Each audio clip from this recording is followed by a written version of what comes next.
सूचना के कार्यक्रम में आपके इतने प्रेम और उत्साह के बीच आयोजित इस कार्यक्रम में यहाँ उपस्थित इस क्षेत्र के हमारे नेता, भारतीय जनता पार्टी के बहुत ही सशक्त चेहरे आदरणीय संजय पांडे जी,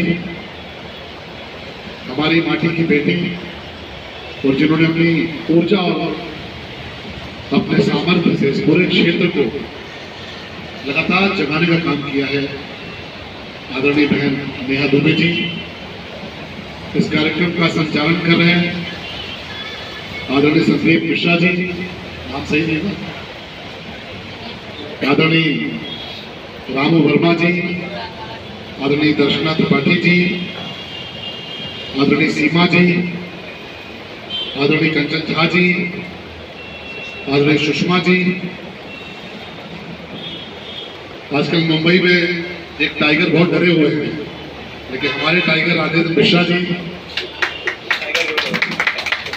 हमारे क्षेत्र के राजू जी, और हम सब उत्तर प्रदेश में कहते हैं कि उत्तर प्रदेश में हमारे महाराज हैं। हमें वैसे ही आके पता चला कि यहाँ भी एक महाराज है।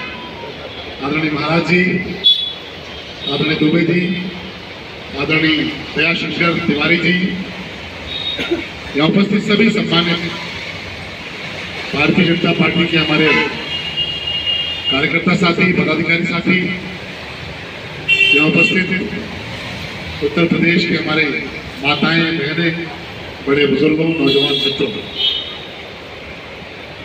मुझे तो लगा कि 2-4-5 लोगों से भेंट होगी, लेकिन अचानक बने इस कार्यक्रम में आप इतनी बड़ी संख्या में यहाँ पर आए, अपने बेटे को, अपने भाई को स्नेह देने के लिए, आशीर्वाद देने के लिए।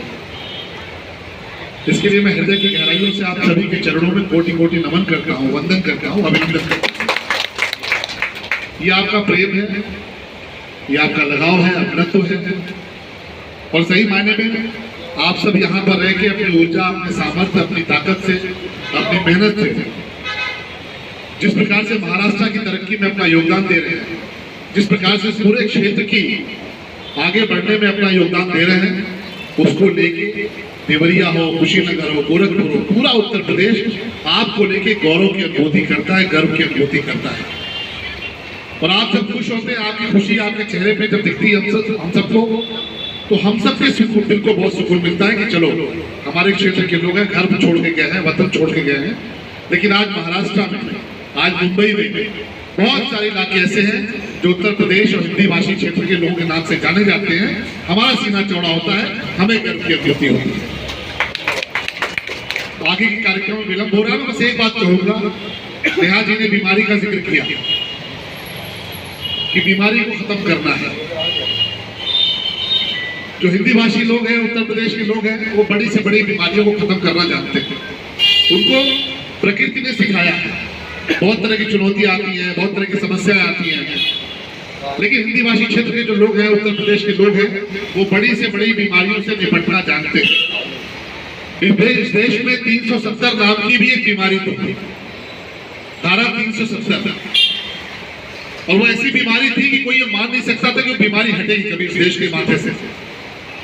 370 ऐसी बीमारी थी कि हम सब देश के लोग अपने आप को कहीं ना कहीं कलंकित महसूस करते थे कि कश्मीर हमारा अभिन्न हिस्सा होने के बावजूद 370 के चलते कश्मीर को एक अलग तरह का एक दर्जा मिला हुआ है।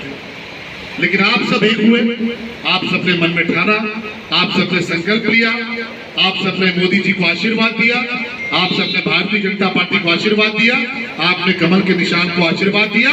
1 घंटे के भीतर धारा 370 जैसी बीमारी उठाकर कूड़े के ढेर में फेंक दी गई, उसका समय है। इस देश में ट्रिपल तलाक नाम की भी एक बीमारी थी। अब नेहा जी ने बीमारियों का जिक्र किया, बहुत सारी बीमारी थी, एक एक करके इन बीमारियों का इलाज मोदी जी ने किया है।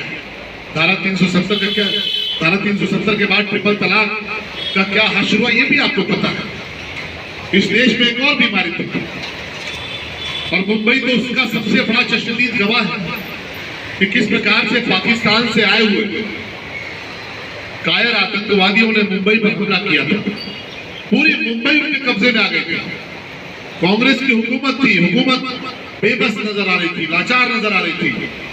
आतंकवाद नाम था इस बीमारी की, ऐसी बीमारी थी कि जिसका इलाज सरकारों के पास नहीं था। और हम सबको याद आता है कि मुंबई पर जब हमला हुआ, हम सब चिंतित थे कि हमारे जो लोग, हमारे परिवारों के लोग मुंबई में मौजूद हैं, भगवान उनको सुरक्षित रखना, सही सलामत रखना, मुंबई को सही सलामत रखना, महाराष्ट्र के लोगों को सही सलामत रखना।